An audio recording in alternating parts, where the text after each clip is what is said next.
Now, before I can put the seat in, and again, it's only temporary, folks, I'm going to clean these up.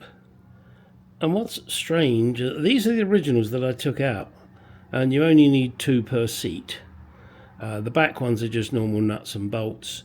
Sorry, just a normal bolt, whereas the front ones, of course, they've got the runner on them. And I've got 2 that I think, are nice originals, and these, I think somebody's made them. Unless, and I don't know yet, you need 1 of each type on the seat. This one looks as if it's a little suspect there and has been under a strain, so I may well have to re-weld that and re-grind it somehow. I'll see. I'm going to take these out to my sandblaster, give them a damn good blasting, clean up the threads, and what am I going to do then? I'm going to zinc plate them. I've got a zinc plating kit, so I'll do that. Although I must admit, I think my zinc plating kit is coming to the end of its life. I need to buy some more solution from Caswell's, I think it was. Caswell's Plating. Okay, let's get these cleaned up. I just want to throw this in. A thank you to Craig Gessler. I requested a pin for my door check strap. I have 3 originals, but seem to have lost 1.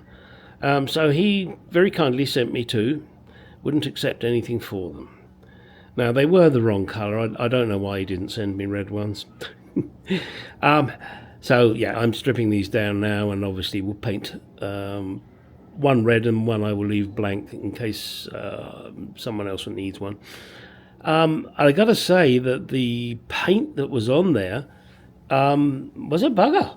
I tried what we have here in America called aircraft remover. In England, I think it's called Nitromors, if I remember correctly. It didn't shift it. So, well done, Jaguar, for putting on paint that was robust, even if some of the things in the cars aren't. Anyway, again, thank you, Craig. Much appreciated. Well, I've been struggling with this seat, trying to fit it, and it doesn't want to play the game. It just... Sorry, there's a truck going by. Whenever I put it in there, it kept falling off of the rails. No, okay, I'll go, yeah, that could be to do with the powder coating, etc. So, I'm not going to worry about that. But it wobbled, and I hadn't bolted it in, so I thought, well, maybe I've done something wrong. You will not probably be able to tell. Now, I'm not going to put money on that because you could just be a lot smarter than me. The problem is right there in front of your eyes. But unless you've got thoroughly in-depth knowledge of these front seats, you may not notice it. It took me a while to find it. And eventually, or one of them eventuallys, I found it. And it took me a little while. And let me see if I can zoom into it. Run out of zoom. All right. I'm going to have to walk in. You see this extension here on the rail? I was looking at that, and I noticed that on this side, if I can zoom out a bit, that extension is on the back of that rail. In fact, let me turn the seat over to show you a little better. Okay, there it is. You can see it. There's the extension there on the back of the seat. Here, it's on the front of the seat. Oh shit, Gary. You've put that rail on the wrong way round. So I get my video out and I double check it. No, the spring goes on the outside. So just flipping the rail, whilst it's probably possible, it's not right because the spring will be in the wrong position. The springs are both on the outside. Don't ask me why, I don't know. Maybe if it was on the inside it rubs against something. I don't know. So, shit. And then my brain cell engaged and I realised this rail is from the passenger seat, or the left seat, should I say, to be correct. Whereas this is the right seat. I don't know how the hell that happened. I felt sure I'd kept them all together.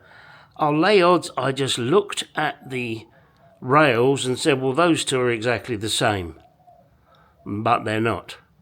Now what I got to do is get my passenger seat, take the rail off of this one, swap them over, and I should be good to go. Geesh, you've got to pay attention. Now hopefully this will make it a little clearer. This is the free running rail, should we call it. It's not the one with the lever on it, or the lever. The spring is on the outside, as it should be. But this should be up this end. Flip it over. Well, then the spring's on the inside, so that's not right. And no, you don't unweld these. All I've got to do, I've got to unhook that spring to do it. Bollocks. Oh well, never mind. Got to do what you got to do. I've just had a thought. I may just need to unhook it, slide this out. Oh, no, you can't just do that. No, because there are bearings in here that stop it. So it just take the whole fucking rail off. Take the spring off, take the rail off, swap it. Don't try and cheat and just, I'll just do the middle bit. No, that doesn't work. Because you've got dents here which hold rollers in position. There's a roller in here in the middle, and there's one there. So you can't just slide this piece out.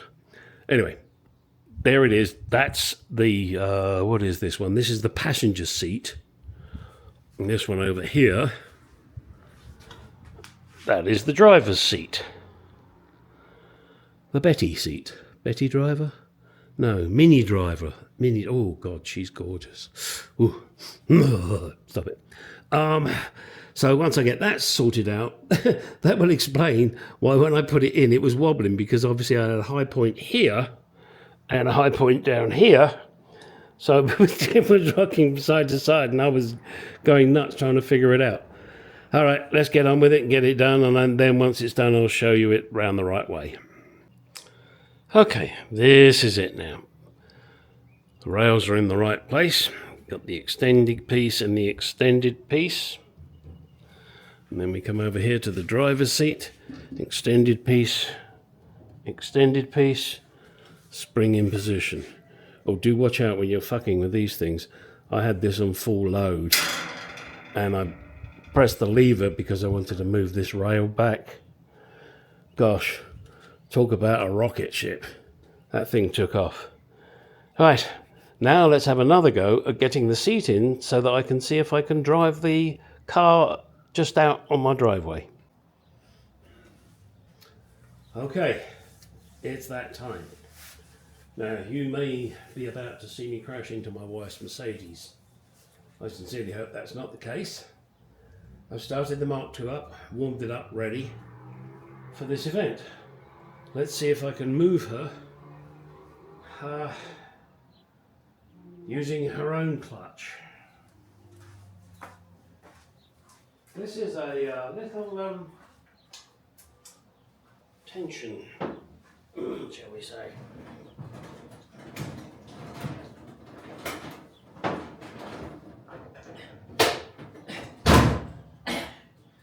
Now, I have no mirrors, so I can't see where I'm going. I'm going to hope I will select reverse first. I'll tell you what I'm going to do. I'm going to put it in reverse before I start it, and then I shouldn't get too much of a shock. Foot over brake. Correct. Clutch is not disengaging. Glad I did that. Yep. The clutch is not disengaging. Needs pumping. Okay, let's try that again. Put over brake.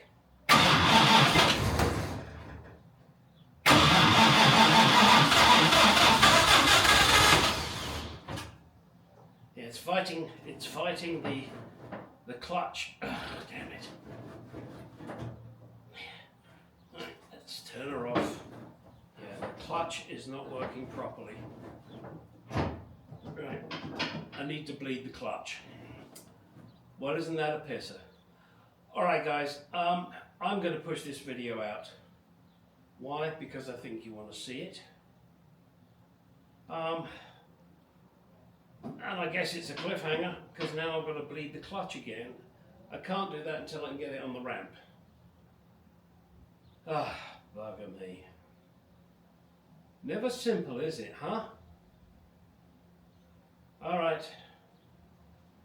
Well, I'm just going to fire her up, let her run,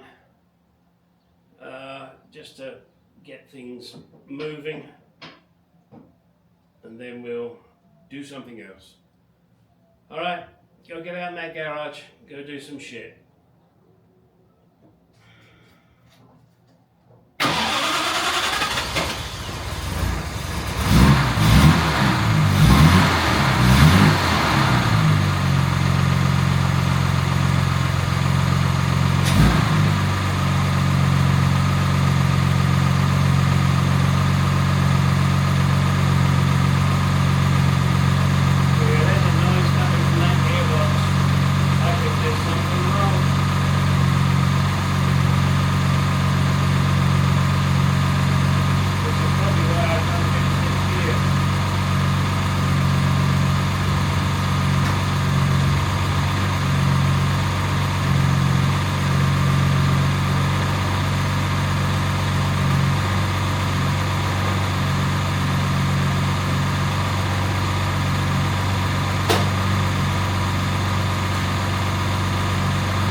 No two ways about it, that gearbox is making a noise.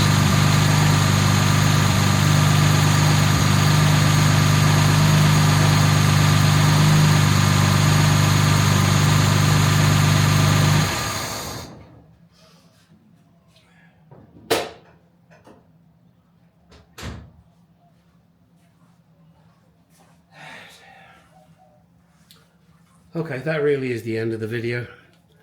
Now, go out in that garage once more and do some shit.